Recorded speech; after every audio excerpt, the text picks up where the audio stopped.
Senhor, Deus nosso Pai, que sois todo poder e bondade, aqui estamos, Pai, mais uma vez unidos e reunidos todos em Seu nome, rogando neste instante a Tua misericórdia e a Tua luz, para que daqui fagulhas de amor possam se dirigir em direção a todos os lares, a todas as pessoas onde quer que estejam e que estão conectadas conosco.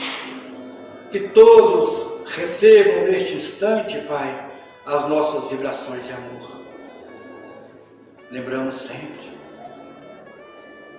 que sempre será em Teu nome que nós iniciamos qualquer tarefa dentro desta casa. E hoje, uma vez mais, em Teu nome, Pai, nós iniciaremos mais uma tarefa, contando, como sempre, com a ajuda, com a inspiração dos benfeitores amigos. Permita ainda, Senhor,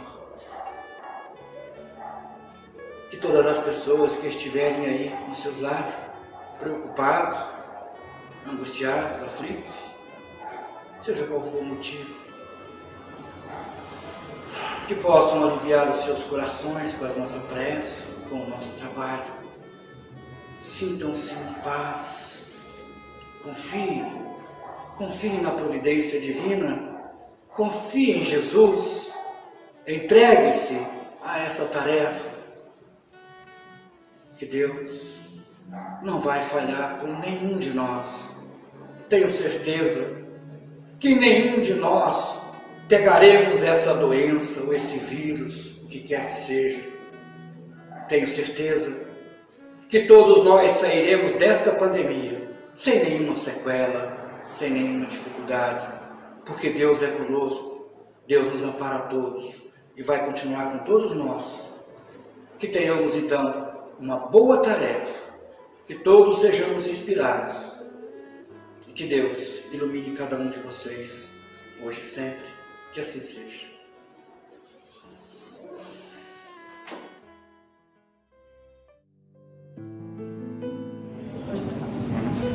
Boa noite a todos. Boa noite. E antes eu quero desejar a todos um bom ano, para que todos tenham neste ano muita esperança, muita saúde, à disposição para o trabalho renovado e que nós possamos enfrentar essas vicissitudes e as diversidades que, por certo, estarão aí para nos provarmos e para nos fortalecermos também, né, a todos nós. E com Jesus, com certeza, com Deus no comando, todos nós sairemos vencedores, né? Tudo podemos naquele que nos fortalece. E hoje nós vamos então falar do sacrifício de mulher. Uma história muito bonita também, muito aprendizado, muito ensinamento para nós, como toda a trajetória do livro e toda a história de André Luiz, nós aprendemos muito até aqui. Então vamos lá. Um ano se passou em trabalhos construtivos, com imensa alegria para mim. Aprendera a ser útil, encontrara o prazer do serviço, experimentando crescente júbilo e confiança. Até ali não voltara ao lar terrestre, apesar do imenso desejo que me espicaçava o coração. Às vezes, intentava pedir concessões nesse particular, mas alguma coisa me tolhia. Não recebera auxílio adequado, não contava ali com o carinho e apreço de todos os companheiros. Reconhecia, portanto, que se houvesse proveito, de há muito teria sido encaminhado ao velho ambiente doméstico. Cumpria, pois, aguardar a palavra de ordem. Além disso, não obstante desdobrar atividades na regeneração, o ministro Clarencio continuava a responsabilizar-se pela minha permanência na colônia. A senhora Laura e o próprio Tobias não se cansavam de me lembrar desse fato.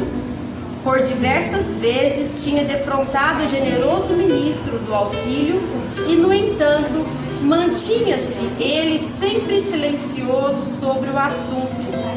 Então, até aqui, André Luiz está narrando aquele desejo que ele sempre teve de retornar ao seu lar. Até então ele ainda não visitou a Zélia, sua esposa, os seus filhos, tem muita saudade do lar, ele sempre fala na saudade, como será que estão meus filhinhos, a minha adorada Zélia, minha esposa amada. Mas até o momento não foi permitido que ele fizesse essa visita ao seu lar terrestre. E ele se questiona, será que ele não está aproveitando bem os ensinamentos? Será que os companheiros que ele fez ali, que o trabalho edificante que ele tem aprendido não está sendo o suficiente para mantê-lo ali na colônia, sem esses desejos de ter que vir à terra visitar seus familiares? Então ele se coloca nessas indagações, como nós mesmos às vezes nos colocamos também. Porque será que meus familiares ainda não mandaram uma mensagem psicografada? Porque será que eu não sonho com um determinado familiar desencarnado? Será que ele não tem o merecimento de vir? Será que ele não está em condições de nos mandar uma mensagem? Ou de nos encontrar durante o sono físico, a emancipação da nossa alma? Então, algumas indagações nós também temos, assim como André Luiz também tinha. E ele sempre trabalhando, e até o momento não havia descansado. E nesse momento ele se coloca a pensar, poxa vida, trabalhei muito até agora, não descansei, mas quando será que eu vou ter esta oportunidade de visitar os meus familiares? Só que nesse momento ele já tem uma maturidade muito maior, ele já entende mais os acontecimentos que ele está passando, pelos quais ele também já passou, e agora ele faz estas indagações, mas com uma certa tolerância, com uma certa maturidade, com entendimento equilibrado que antes ele não tinha. Antes ele ia falar com o ministro, ele ficava na fila para conversar com todo mundo, querendo uma resposta. Agora não, agora ele já serenou o coração. Todo o trabalho que ele vem fazendo de ouvir os enfermos, de auxiliar os enfermos, tem trabalhado ainda mais esse lado humano dele, né? Esse lado moral que ele precisa desenvolver. E é o que o livro todo vem nos mostrando, esse amadurecimento moral de André Luiz. Por diversas vezes tinha defrontado o generoso ministro do auxílio e, no entanto, mantinha-se ele sempre silencioso sobre o assunto. Aliás, Clarencio nunca modificava a atitude reservada no desempenho das obrigações concernentes à sua autoridade. Apenas pelo Natal, quando me encontrara nos festejos da elevação, tocara levemente no assunto, adivinhando-me as saudades da esposa e dos filhinhos. Comentara as alegrias da noite e asseverara não andar longe o dia em que me acompanharia ao ninho familiar. Agradeci comovidamente, esperando cheio de bom ânimo. Entretanto, atingíramos setembro de 1940, sem que visse a realização dos meus desejos. Confortava-me, porém, a certeza de haver preenchido todo o meu tempo nas câmaras da retificação, com serviço útil. Não descansara. Nossas tarefas prosseguiam sempre sem solução de continuidade. Habituara-me a cuidar dos enfermos, a interpretar-lhe os pensamentos. Não perdia de vista a pobre Elisa, encaminhando-a de maneira indireta a melhores tentames. Então ele continuou a vida dele, trabalhando, auxiliando os enfermos, interpretando seus pensamentos. O que antes ele não conseguia fazer, esse desenvolvimento da intuição, agora ele já consegue, já é um espírito mais adiantado, né? Ainda com seus erros, com seus vícios morais, porque vez ou outra ele cai em alguns pensamentos, cai em alguns comentários, mas logo se recompõe, logo ele entende que ele precisa melhorar o seu padrão vibratório e está sempre buscando conhecimento. E ele está acompanhando Elisa. Quem não se lembra, a Elisa foi aquele desafeto dele de quando menino, de quando mais novo, filha da funcionária da casa, a qual ele iludiu, ele a fez sofrer. E quando ele a encontra no plano espiritual, ela está cega, ela não enxerga e ela reconhece a voz dele. É uma passagem muito bonita do livro que nós fizemos aqui, os comentários, né, as discussões, e ele se coloca a serviço de Elisa para ressarcir, de certa forma, todo o prejuízo que ele fez na vida dela, pelas ilusões, pelas tristezas, pelo sofrimento que ele causou, e estava profundamente arrependido. Então ele tem agora o compromisso de auxiliar Elisa por onde ela for, de acompanhá-la, de instruí-la, de orientá-la, e ele se coloca como um irmão para ela. Quando ela pergunta o nome dele, ele fala para ela: chama-me de irmão, a partir de agora você é minha irmã. Tudo que ele não pôde fazer por ela enquanto eles estavam ainda encarnados juntos, é o que ele assumiu como compromisso para fazer agora, enquanto eles estão na colônia. Então essa é a Elisa, e vale a pena a gente voltar às vezes nas leituras anteriores para relembrar. À medida, porém, que se consolidava meu equilíbrio emocional, intensificava-se-me a ansiedade de rever os meus. A saudade doía fundo. Em compensação, de longe em longe era visitado por minha mãe, que nunca me abandonou à própria sorte, embora permanecesse em círculos mais altos. A última vez que nos avistáramos, ela me disse que tencionava cientificar-me de projetos novos. Aquela atitude maternal de suave conformação nos sofrimentos morais que lhe feriam a alma sensível comovera-me profundamente. Que novas resoluções teria tomado? Intrigado, esperei-lhe a visita, ansioso de conhecer-lhe os planos. Da última vez que André Luiz esteve com sua mãe, e foram poucas as vezes que eles tiveram esses encontros, porque ela reside em esferas mais elevadas, nos círculos mais altos, é um espírito bem mais adiantado. Então, da última vez, ela esteve com ele, colocou nos braços, ele chorou bastante quando ela foi embora, porque ele estava num momento muito delicado.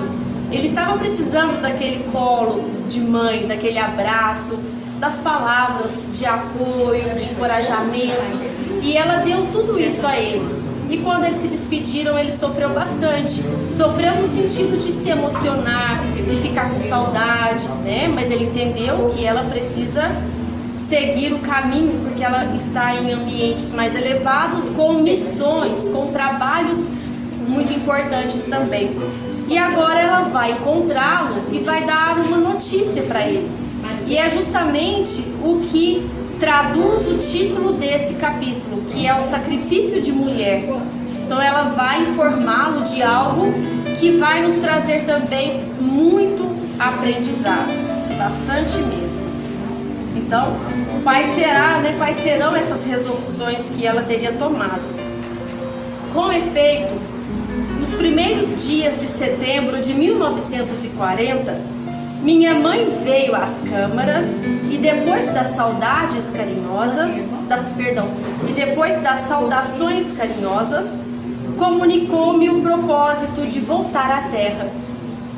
Em tom afetuoso, explicou o projeto, mas surpreendido e revoltado com semelhante decisão, protestei: não concordo. Voltar a senhora à carne? Por que internar-se de novo no caminho escuro, sem necessidade imediata? Mostrando nobre expressão de serenidade, minha mãe ponderou: não consideras a angustiosa condição de teu pai, meu filho?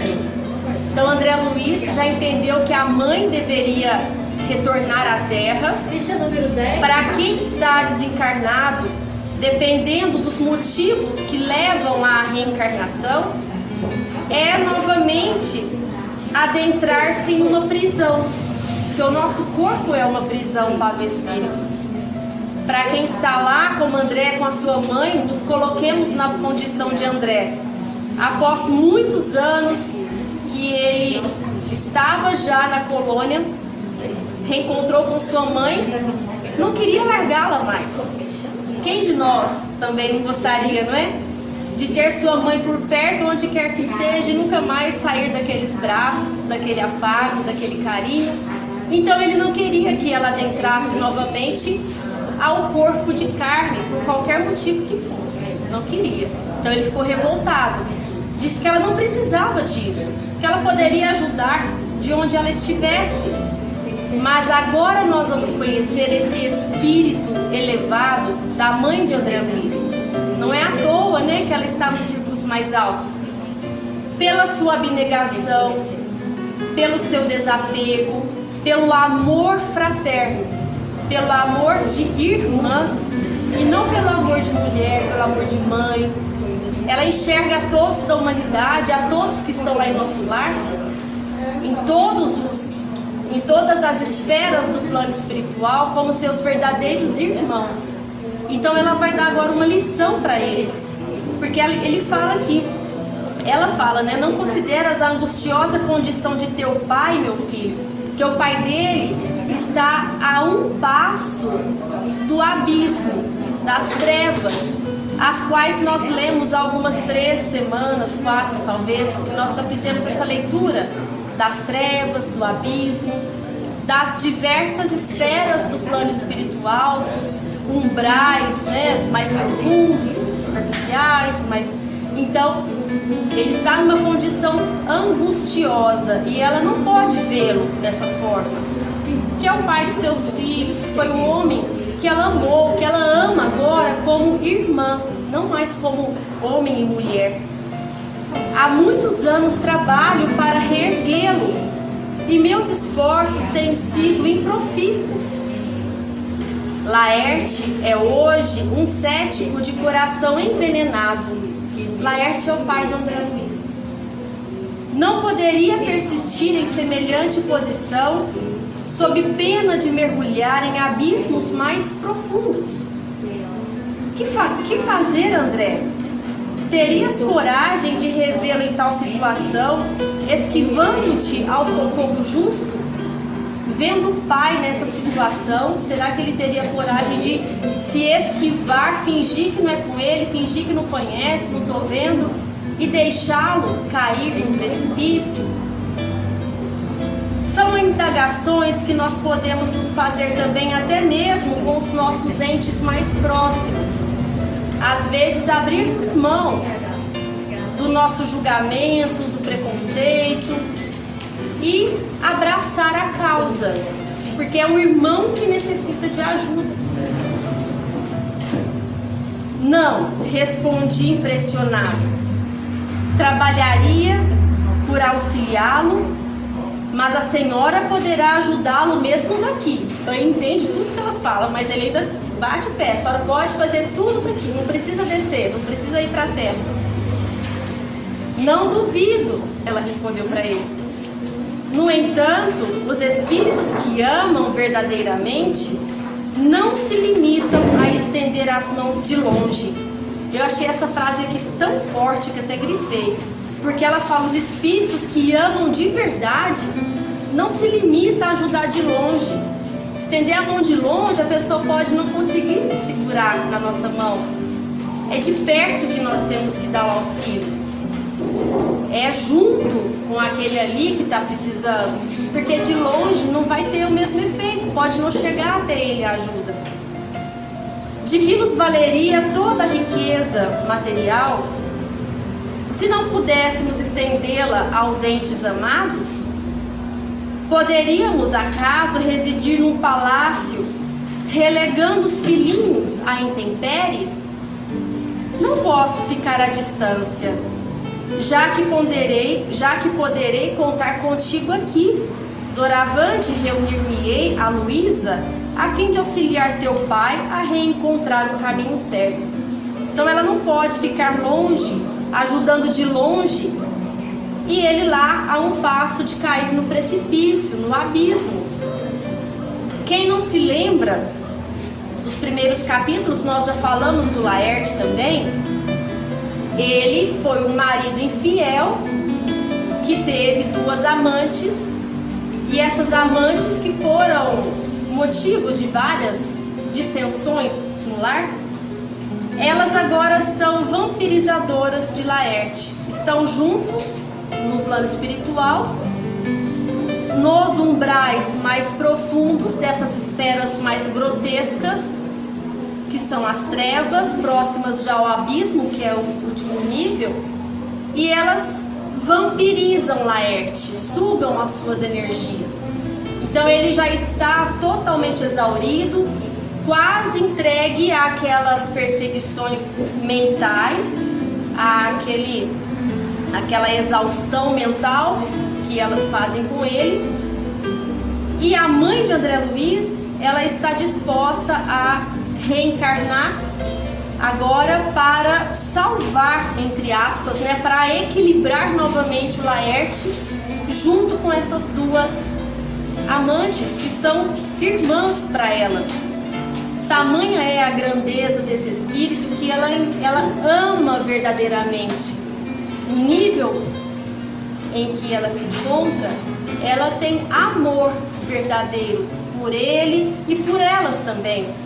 André Luiz, no começo do livro, quando nós lemos sobre isso, ele ficou indignado. Mas como a senhora fala em amor, em perdão, em receber esses espíritos assim, depois de tantos males provocados, de tantas dores?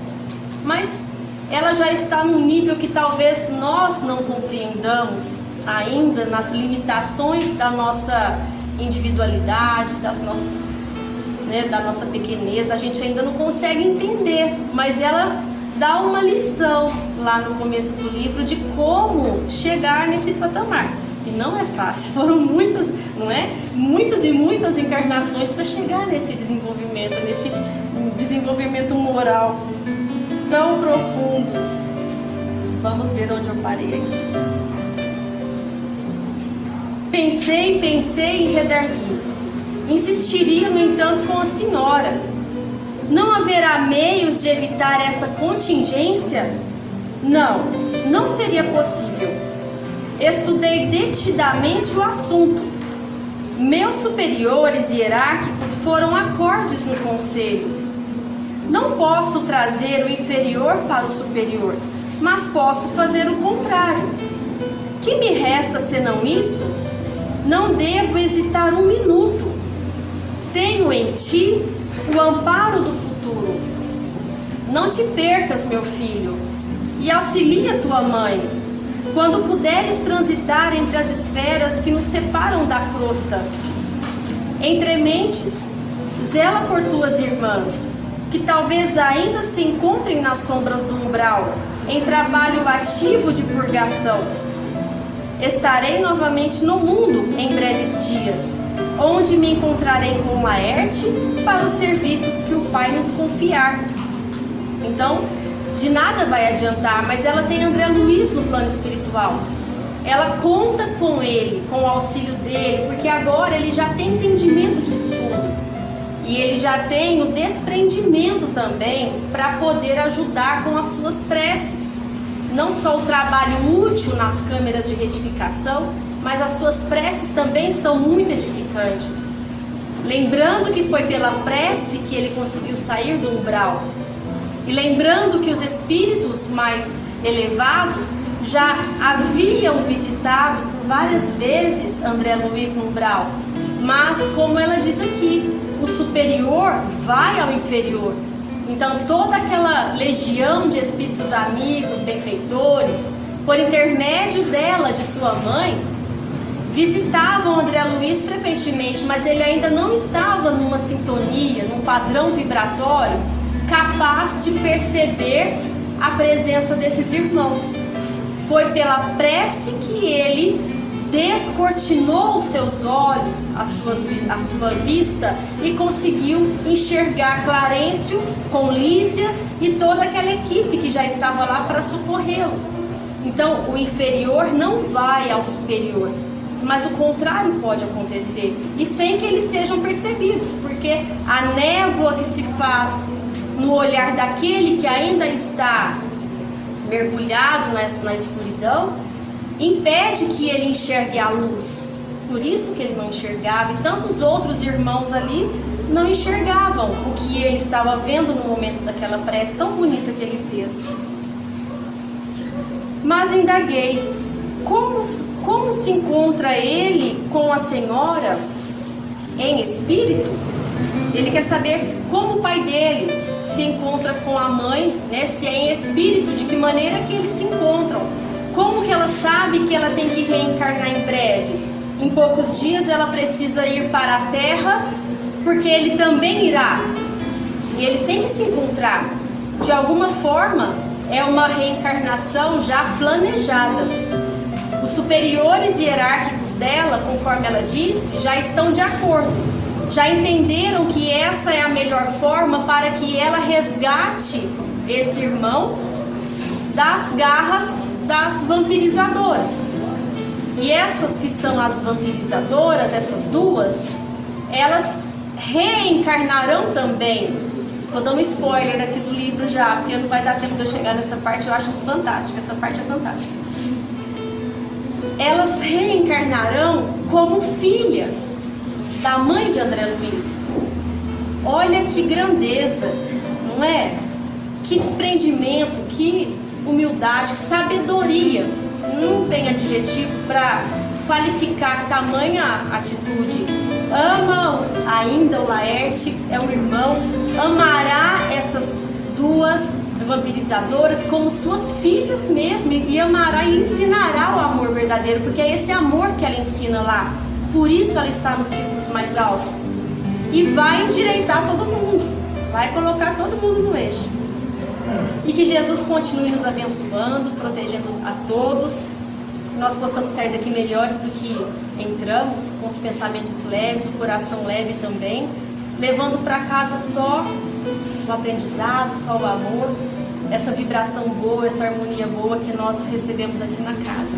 Que Jesus nos abençoe.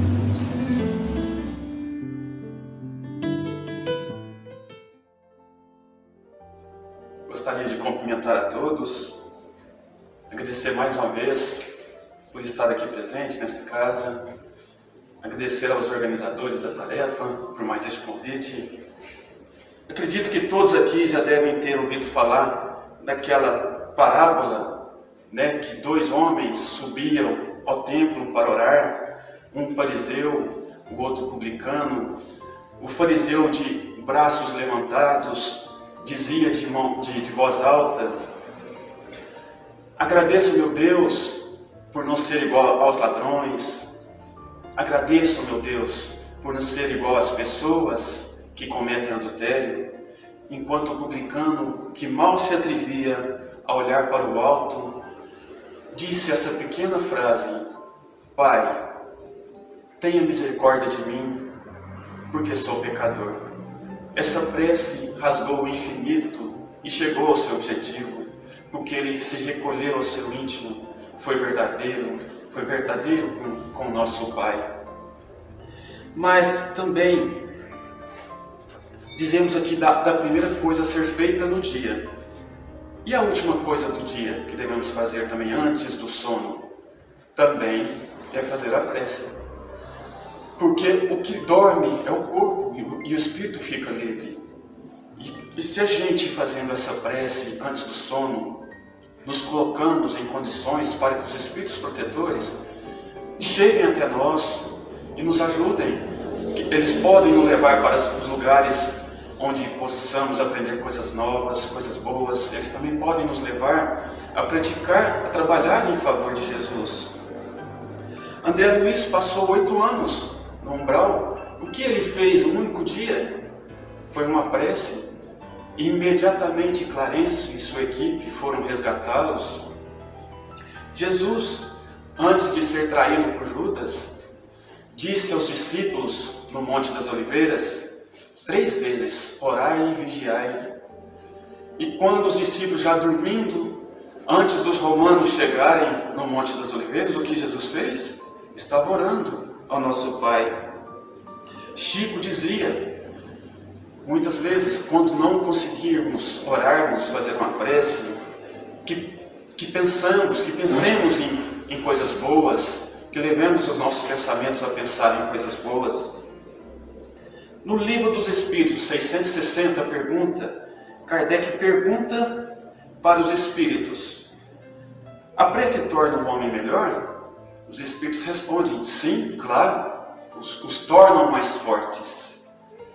Principalmente se a prece for, e ainda completam, se a prece for com fervor, o pedido jamais deixará de ser auxiliado, realizado. Mas, será que Deus atende a todas as nossas preces? É claro que não. O pai e a mãe dizem várias vezes não para os seus filhos, para a criança. Os pais sabem o que podem deixar a criança, oferecer a criança, sim ou não. Nós todos somos crianças ainda engateando, e Deus é nosso Pai. Então Ele atende o que realmente necessitamos.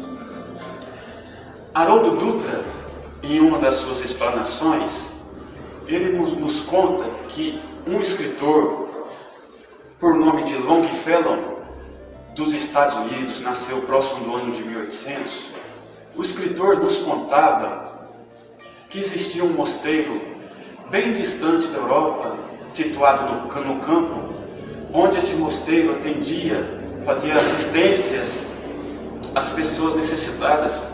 Centenas de pessoas eram atendidas todos os dias. Os monges de lá davam-lhe café, o almoço, o chá da tarde, conversavam com os indecisos, curavam as feridas. Então, todos os dias, os monges tratavam os seus necessitados. Só que era escalado um monge por dia para fazer essas realizações aos seus necessitados. Um monge envelhecido que tinha o costume de todas as suas preces matinais, diárias, de fazer um pedido diretamente a Jesus. Então, em todas as suas preces, ele fazia esse pedido também. Mestre, eu queria tanto vê-lo, queria tanto poder olhar nos seus olhos e te dizer alguma coisa. Queria tanto que viesse até a mim, como eu queria, meu mestre. Então, em todas as preces rotineiras, matinais, diárias, ele tinha, por vários anos, ele fazia essa solicitação diretamente ao nosso Mestre Jesus. E em um belo dia, antes das 6:30 da manhã, no horário que eles abriam os portões do mosteiro para atender as pessoas, ele acorda e quem estava ao seu lado? Jesus. Ele não conteve de alegria e de emoção e caiu de joelhos aos pés do Mestre. Mas o que acontece nesse momento? A campainha do mosteiro toca. Ele era o monge escalado daquele dia para atender os necessitados. Mas e agora o que fazer? Ir atender os necessitados ou ficar ali ao lado do Mestre? O monge já envelhecido, acostumado com as obrigações, as responsabilidades, os compromissos do dia, acostumado a amar o próximo, a praticar o bem ao próximo, deixou Jesus e foi atender aos necessitados. Atendeu um a um com cordialidade, bondade, que lhe era de costume, mas com o coração amargurado. Aquele pedido que lhe fizera por tantos anos, ele não pôde usufruir. Mas, depois de ter atendido a todos, ele indo embora, cabisbaixo, triste, para o seu aposento, abre a porta e quem estava lá? Jesus, o aguardando. Ele não sabia se chorava ou se ria. Ajoelhou novamente aos pés do mestre, começou a chorar de felicidade e Jesus lhe disse: se você tivesse ficado, eu teria ido embora. Então, essa história, ela nos mostra o poder da prece, mas também nos mostra o caráter de Jesus, nos mostra a personalidade forte do nosso Mestre Jesus, porque ele amava imensamente os sofredores, e ele conta com cada um de nós, para que no trabalho de formiguinhas mesmos, nós podemos erradicar a maldade, o mal do mundo. Que ele esteja com vocês, esteja com todos nós, que assim seja.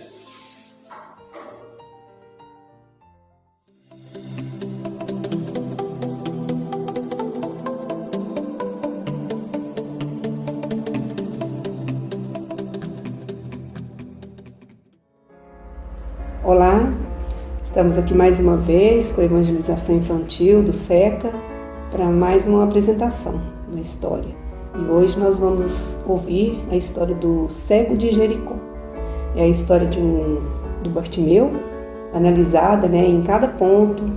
Tem riquíssimos aprendizados, pois conta a história de um homem que podia ser cego fisicamente, mas ele tinha uma fé gigante, igualada à visão de uma águia, espiritualmente falando. Então vamos à história? Perto de uma cidade chamada Jericó, existia um homem que costumava ficar sentado pedindo esmolas. Ele era muito pobre e havia nascido cego, e nunca tinha conseguido ajuda para viver de uma maneira melhor. Todos os dias ele sentava em um lugar. Ficava atento para ouvir o som de alguém se aproximando, e então começava a pedir-lhes alguma ajuda. Muitas vezes, pensou como poderia ser lindo ver a natureza que estava à sua volta. Tentava imaginar as cores, as formas e as pessoas em sua volta. Pensava como seria bom andar livremente sem medo de tropeçar. Sem depender de outras pessoas ou da bengala para guiá-lo. Além das dificuldades que enfrentava, muitas pessoas ainda zombavam dele. Faziam maldades com ele, aproveitando que ele não podia enxergar. Mas ele era um homem bom que tinha fé e esperança em seu coração. Pois tinha ouvido falar de Jesus. Ouvi falar que Jesus é filho de Deus, e ele era poderoso e bom, e ele curava as pessoas. Então ele pensava: se Jesus passasse por aqui, eu gritaria e imploraria, e ele faria luz para os meus olhos. Então, numa manhã como outra qualquer, lá estava ele, sentado no caminho, esperando que alguém passasse e lhe desse alguma esmola, quando ouviu uma multidão de pessoas passando e falando: Jesus, vamos rápido, Jesus está próximo. Imediatamente ele se levantou, tentando apoiar-se em alguém. Pedia passagem, mas ninguém ajudava ele a chegar perto de Jesus.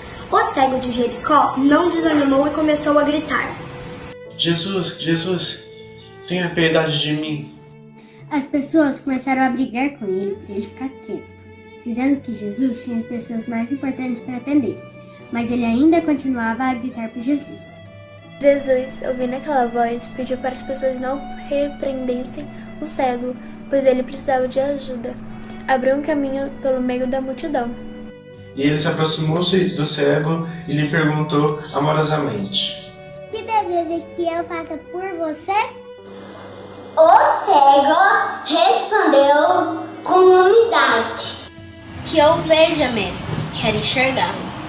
Jesus respondeu: pois então veja, a tua fé te curou. Ao abrir os olhos, o homem pôde enxergar, ficou maravilhado e agradeceu a Deus. E a Jesus, pelo amor e misericórdia para com ele. e o seguiu juntamente com a multidão. Para aproveitar a alegria de estar junto com o Mestre.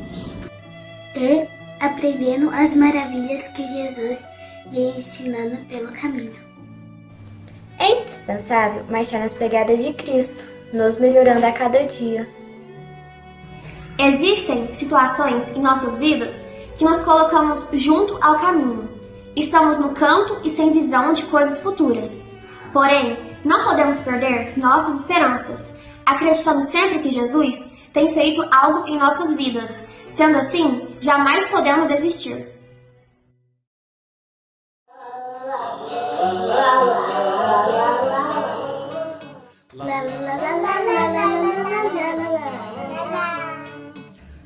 Telefoninho que vem do coração, informa rapidinho a comunicação.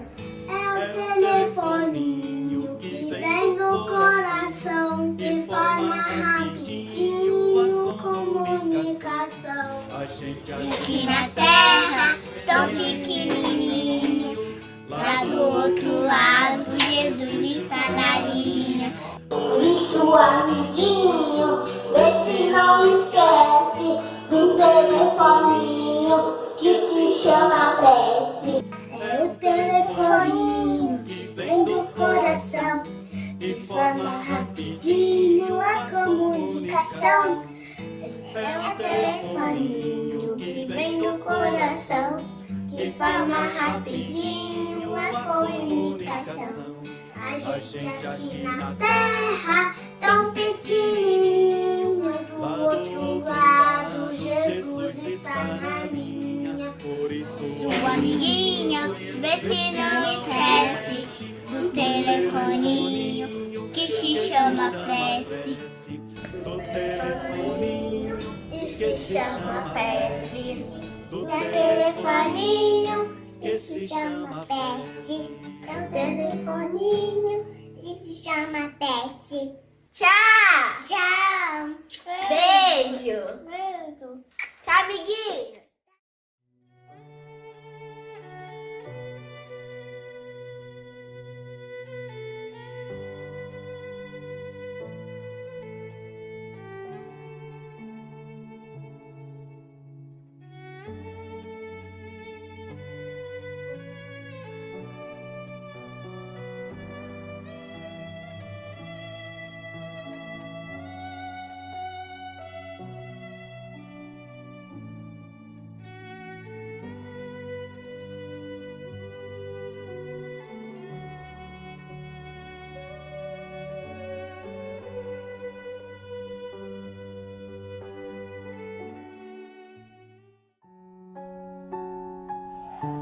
Então, meus amigos, meus irmãos, neste momento, vamos acerenar o coração, o espírito, para prepararmos para a nossa oração de encerramento. Lembrando que aqueles que quiserem trazer para perto uma jarra d'água, porque neste momento receberemos o passe espiritual, a companhia dos benfeitores, que fluidificarão as nossas águas, o nosso espírito, o nosso lar, assim como a humanidade inteira.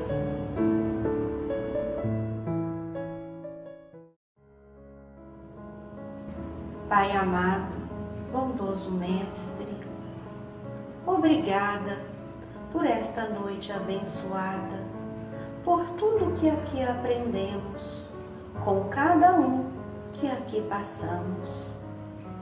Que neste momento possamos estar ligados, interagindo com Jesus, nosso irmão maior, e principalmente com tudo que foi falado, colocarmos a nossa fé em prática, juntamente de mãos dadas com este irmão grandioso que lidera toda a nossa humanidade. Obrigada, Senhor, pelo início da semana, por tudo aquilo que teremos para aprender, que tenhamos uma semana abençoada e amparada por nossos guardiões, que sejamos mais firmes na nossa fé, mais firmes na confiança em Deus. E que cada um entregue a este momento para receber o passe espiritual, acalmando os nossos corações, iluminando os nossos pensamentos, reenergizando a nossa boa vontade, o nosso bom ânimo. Que Deus, nosso Pai maior, abençoe a cada um de nós que aqui neste momento estamos reunidos e todos aqueles que fazem parte da nossa jornada. Esteja conosco, Senhor, hoje e sempre, que assim seja. When you're down and troubled and you need some love and care and nothing is going right.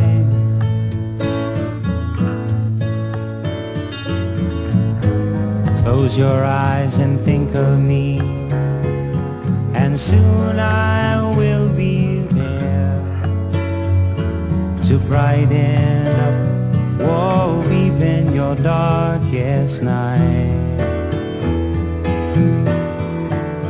You just call out my name, and you know wherever I am, I'll come running to see you again. Winter, spring, summer or fall, all you've got to do is call, and I'll be there, yeah, yeah, yeah. Now you've got a friend.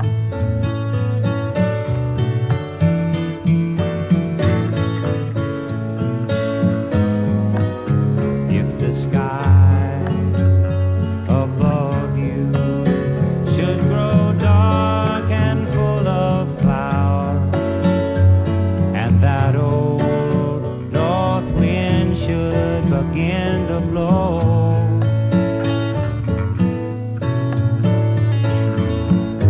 keep your head together and call my name out loud now, baby.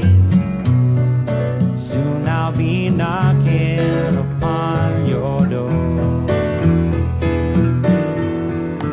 You just call out my name, and you know wherever I am, I'll come running to see you again. Winter, spring, summer or fall, now all you've got to do is call on me, and I'll be there, yeah, yeah, yeah.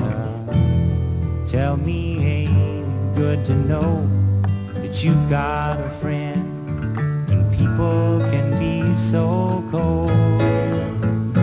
They'll hurt you, yes, and desert you. They'll take your soul if you let them, but don't you let them. You just call out my name, and you know that wherever I am, I'll come running, running, yeah, yeah, yeah, to see you again. Winter, spring, summer or fall, now all you've got to do is call, and I'll be there, yeah, yeah, yeah. Now you've got a friend. You've got a friend. Ain't it good to know that you've got a friend? Ain't it good to know? Ain't it good to know? Ain't it good to know? Yeah, yeah, yeah. You've got a friend. friend.